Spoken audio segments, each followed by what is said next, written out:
Magic the Gathering could be in for an extremely rough 2024, and while there are sure to be some gems out there, Modern Horizons 3 obviously going to be good, Fallout, Assassin's Creed will probably be extremely successful, there are a lot of sets that look like they are going to drag this year in our favorite card game down pretty hard. And again, this is just an estimation, but we actually have some historical precedent for what I'm going to talk about today. So sit back and enjoy and join me as we take this journey through 2024 and what I think is going to happen. And I'm actually calling this the Streets of New Capenna problem.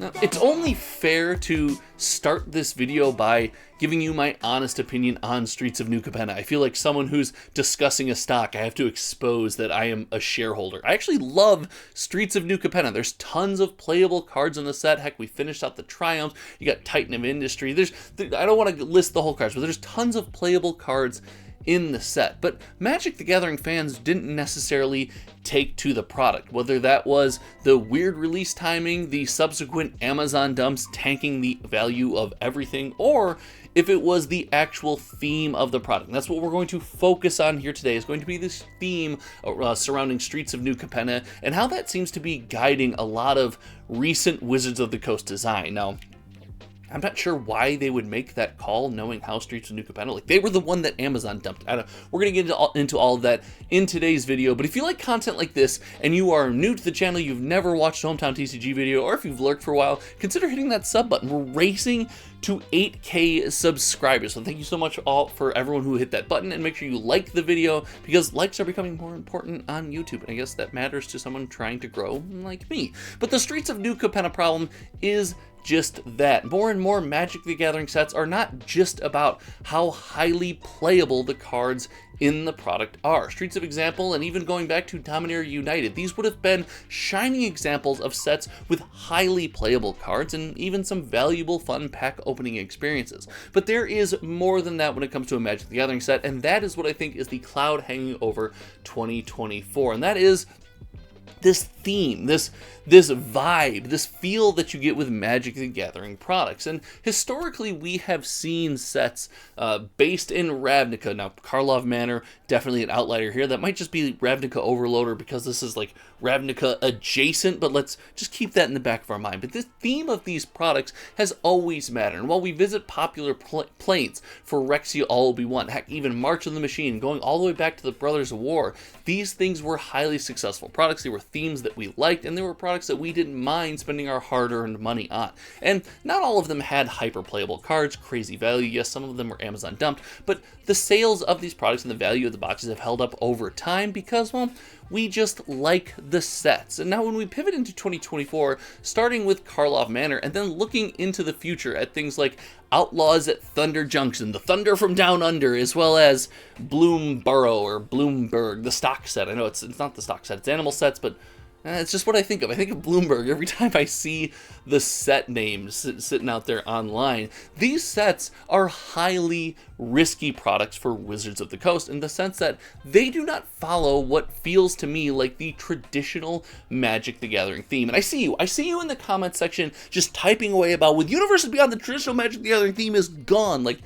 that's just not true. Like, Phyrexia All Will Be One, again, March of the Machine, standard sets from 2023, Wilds of Eldraine, Lost Caverns of Ixalan, these products all held together the Magic the Gathering theme extremely well. They felt like familiar planes. They felt like, there's no better phrase for it, but they just felt like Magic the Gathering sets. And things like Karlov Manor, Streets of New Capenna, where we explore the various mob bosses, don't really feel like they follow that same formula. And going into 2024 and further down the road, it does look like Wizards of the Coast is leaning into that even more. Now, we've said on this channel, and I'll say it again, I am Magic Boomer. I am old man. I've been playing the game for 20 years now, and I enjoy the traditional Magic theme. When we break out from that, I do get a bit uncomfortable. I like the old block printing ways, where it was 3 sets that kind of felt and fell in a theme together and told a story and things like that. And even as someone who doesn't necessarily care about the lore that much,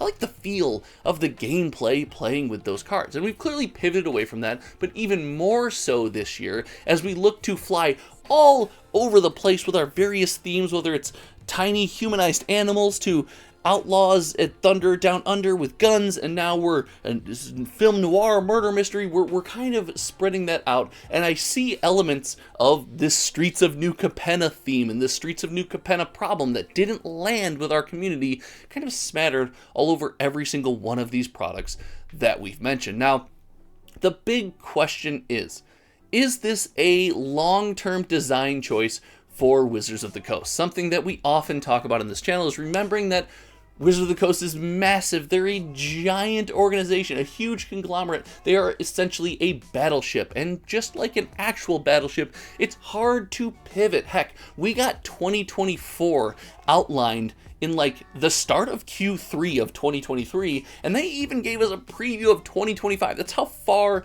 in the future this company plans, and while every card might not be designed down to a T, the themes of these sets are on whiteboard somewhere, and there's already brainstorming going around about how these products are going to feel. So it makes you wonder if Wizards of the Coast planned 2024 in this theme of jumping around and not necessarily sticking to the core Magic the Gathering feel of a product was planned way back when. But we'll leave that speculation aside and just talk about what this means for the rest of the year. Well, in my opinion, 2024 is still going to be a fairly successful year in Magic the Gathering. Hold on, don't just dislike the video and rage in the comment section. Hear me out. Universes Beyond, whether we like it or not, whether you're a fan or I am a fan, and I gotta say, if I got to choose, I would not have Universes Beyond in Magic the Gathering, but it is here, and I'm just going to accept it. And with that being the reality, the Universes Beyond sets in 2024 are probably gonna be bangers. Like, Fallout is going to be an incredible product. I have Warhammer decks that you see on the shelf behind me, that pivoted into Doctor Who, where you also had the collector booster box, and Fallout seems to be more of that, and I believe that set is going to reach a massive audience. And on the positive side, Universes Beyond is wonderful at getting different eyes on Magic the Gathering, or placating to players who also have other hobbies, which, again, in the 2020s, in 2024, that's going to happen. Your Magic the Gathering fans are no longer just Magic the Gathering fans. Yes, even me, with shelves of product, who makes daily Magic the Gathering videos and shorts. And again, if you're here and you haven't subscribed yet, what is going on? Hit the button. I have other things that I like to do outside of Magic the Gathering. I don't think I'm the only one. So I really think these sets are going to be probably absolute bangers. And well, Modern Horizons 3, let's look at Modern Horizons 2. Before Lord of the Rings was the most popular Magic set of all time, even stated so by Wizards of the Coast. So there's a lot of juice in 2024. But when it comes to the standard tentpole sets, which feel like Commander extended sets sometimes. The best standard sets feel like standard sets, and Commander players can dig in and like find something. That's a whole nother video. If you want to see that one, let me know.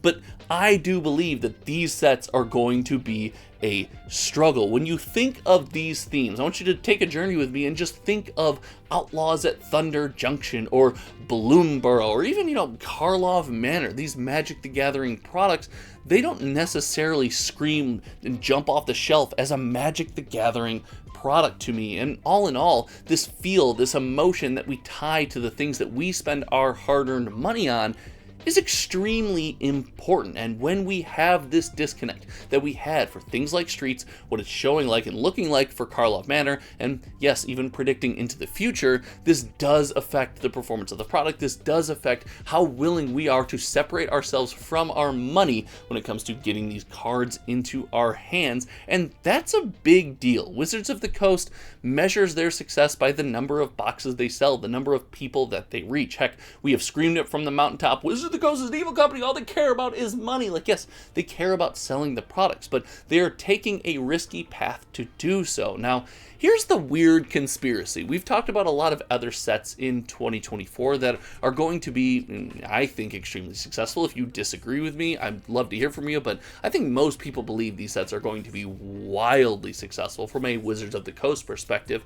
I do believe, or I do theorize, and I want to get a little tinfoil hatty, if they were like, let's be a little riskier with standard sets this year, which as they're bringing back standard is a weird time to do so, but let's be a little riskier with standard sets. We have a lot of foundation here that we think people are going to be willing to buy. Let's try to get outside the box of the design space and see what works in 2024, and I do believe that means these products are going to be well, let's just call it what it is, probably not that great. Now, there are some things Wizards of the Coast could do that will elevate these products and just make them bonkers. I mean, you look at Lost Caverns of Ixalan, a fantastic set on its own, a ton of playable cards. It's holding great value on the secondary market, and a lot of it's because, like, you put a Mana Crypt in the box. Like, you put a Mana Crypt in the box, you put some popular reprints in these products, I can imagine that all of a sudden they're selling much better. Heck, I would not be surprised that if we got Sheoldred in a special guest slot somewhere this year in one of these standard sets. Any other predictions? I'm not sure. Sheoldred seems to be like 1A of cards we will get this year, but they could save a lot of these products that way. But I think you have to have a bit of both. Again, looking at Wilds of Eldraine, looking at Lost Caverns of Ixalan, both had popular reprint cards in these products at a what we consider now in 2024 to be an affordable Magic the Gathering price. It's not just the reprint. You also have to have the feel, the vibes, if you will, of a Magic the Gathering product. And these products did that. They followed that formula extremely well. Looking into the future in 2024, this is what scares me. I don't get the same feel. I don't get the same connection. I don't get the same emotion when I mention Outlaws at Thunder Junction. And don't get me wrong, I am down to make a million Thunder Down Under jokes when this set drops. I am definitely going to track every single sold listing of sealed product on TCG Player for all of these releases for Magic the Gathering, add them to the data vault, so we, as fans of the game, can have a beautiful snapshot of how we actually felt. Hey, it's actually how I know that we didn't always hate Dominaria Remastered. That set came out and sold like a banger, absolute banger, and then I got Amazon dumped. So anyway, we're down the Dominaria Remastered rabbit hole. Do not get me down the Dominaria Remastered rabbit hole. I get a little bit angry. I do think that this is going to be an interesting experiment. I wonder how 2024 and 2025 are going to pair up in this way. 2023, we saw them lean back into that Magic the Gathering storytelling. Here we kind of see them outside that box a little bit, and I wonder if that means we're going to pivot in and out of that all throughout the Magic future. I do think that this is a risky year. I can't say that enough. I can't stress that enough. If you guys like long form kind of conversation videos like this more often, more than my going over sales numbers, having direct bullet points, let me know in the comment section below, because this is a lot of fun for me. I really get a lot of joy out of thinking, what is going on at Wizards of the Coast as far as from a design perspective? How are they choosing where these sets go and how they go from set to set, A to B, from month to month and year to year? That stuff is extremely exciting to talk about, extremely exciting to think about, and I hope you guys all enjoy it as well. And hey, if you think I'm way off base, if you are all in on Bloomburrow or Outlaws at Thunder Junction, or heck, even Karlov Manor, I would love to hear from you, and I will empathize. As someone I said, I started this video, I'm a Streets of New Capenna just supporter. I love Streets of New Capenna. I think it's an amazing product. I think it got a bad rap, but I will admit it's clearly not for everybody. I think we're going to have a lot of that going on this year, but who's to know? Until next time, you guys know me. My name is Josh. If you've never shared a Hometown TCG video, there's never been a better time than right now. I'd love to get as many community opinions on this as possible. And thank you all so much for hanging out. Until next time, we will see you around. All right, goodbye. You guys know, if you watched the last video, I got a bad leg. I'm hobbling off camera, okay? It takes time.